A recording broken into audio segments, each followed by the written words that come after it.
تصور کنید که فردی انقدر شیطانی باشه که بتونه ذهن 10 نفر رو تسخیر کنه، اونا رو به قتل واداره و هرگز خودش دست به خون نزنه. این داستان چارلز منسونه، مردی که با کلماتش جهنم رو به زمین آورد. همراه ما باشید تا به عمق تاریکی‌های زندگی این مرد نفوذ کنیم. چارلز میلز منسون در 12 نوامبر 34 میلادی در سینسیناتی اوهایو به دنیا آمد.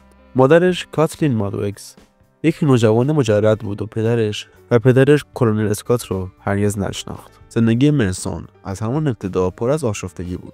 مادرش رهاش کرد و اون سالها رو در پرورشگاه‌ها و زندان‌های نوجوانان گذروند. این آغاز شکل‌گیری یک ذهن تاریک بود. منسون در کودکی بارها از خانه‌های مختلف فرار کرد و به جرم دزدی و خشونت به زندان افتاد. منسون در نوجوانی به یک مجرم حرفه‌ای تبدیل شده بود و بیشتر عمرش رو در زندان‌های مختلف گذراند. این سالها پایه‌های شخصیت تاریک و کنترلگر اون رو شکل دادن. در آنجا بود که به موسیقی راک علاقه‌مند شد و شروع به خواندن کتاب‌های فلسفی و مذهبی کرد. اون ادعا می‌کرد که میتونه آینده رو ببینه و خودش رو پیامبری میدونست که قرار جهان رو نجات بده، اما این نجات با خونریزی و وحشت همراه. منسون در زندان یاد گرفت چگونه ذهن دیگران رو کنترل کنه. او با استفاده از جذابیت کلامی و وعده‌های دروغین شروع به جذب پیروان کرد. این پیروان بعدها به گروهی به نام خانواده منسون تبدیل شدند. او به اونها القا می‌کرد که یک جنگ نژادی قریب الوقوع به نام هریکلس کایزر در راهه و تنها راه نجات کشتن ثروتمندان و معروف است.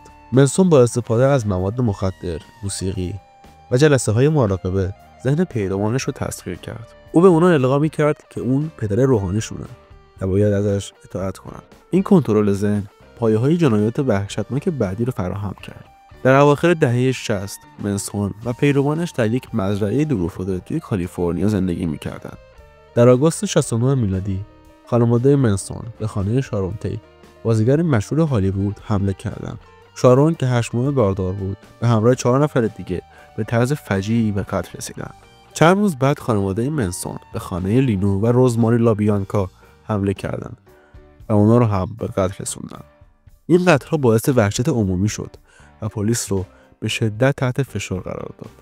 منسون و پیروانش به زودی دستگیر شدند. محاکمه آنها یکی از جنجالی‌ترین محاکمه‌های تاریخ آمریکا بود.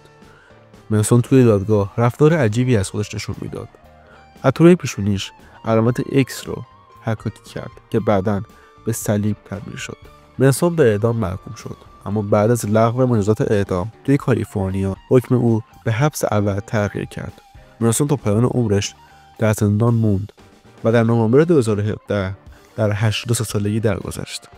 اگر این ویدیو رو دوست داشتین حتما سابسکرایب کنید و زنگوله رو فعال کنید تا ویدیوهای بعدی ما رو از دست ندید. به ما بگین دوست دارین در ویدیوی بعدی درباره کدوم پرونده جنایی صحبت کنیم. در تاریکی‌ها بگردید، اما مراقب باشید.